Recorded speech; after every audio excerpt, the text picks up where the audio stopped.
या ठिकाणी वजाबाकी 700 वजा 392 ही दोन पद्धतीने करणार आहे मी. इथे करणार रेग्युलर पद्धत आणि इथे करणार एका सोप्या ट्रिकने. तर तुम्हाला कोणती पद्धत आवडते ते मला नक्की कमेंटमध्ये सांगा. आता ही आहे पहिली पद्धत, ही आहे दुसरी पद्धत. बघा, तर आपल्या रेग्युलर पद्धतीमध्ये आपण काय करतो पहा. तर या झिरोमधून 2 जात नाहीत म्हणून झिरो कट करतो, झिरोवर लिहितो.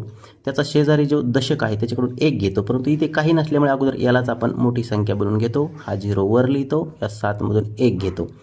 हा 7मधून इकडे 1 दिल्यामुळे इथे राहतील 6. त्या 10मधला 1 इथे देतो, इथे राहतील 9. या 10मधून 2 गेले, खाली राहिले 8. 9मधून 9 गेले, खाली राहिले 0 आणि 6मधून 3 गेले, खाली राहिले 3. तर ही झाली आपली रेग्युलर पद्धत.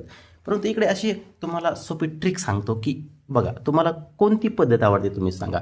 तर काय करायचं आहे, इकडे बघा, 700मधून 1 वजा करायचा, 392मधून 1 वजा करायचा. इथे राहतील 699, इथे राहतील 391. करा वजाबाकी. 9मधून 1 गेला 8, 9मधून 9 गेले 0, 6मधून 3 गेले 3. बघा, उत्तर 308, उत्तर 308. आता पहिली पद्धत ही आहे, ही तुम्हाला आवडली का दुसरी पद्धत तुम्हाला आवडली नक्की कमेंटमध्ये सांगा. धन्यवाद आणि व्हिडिओ जास्तीत जास्त शेअर करा.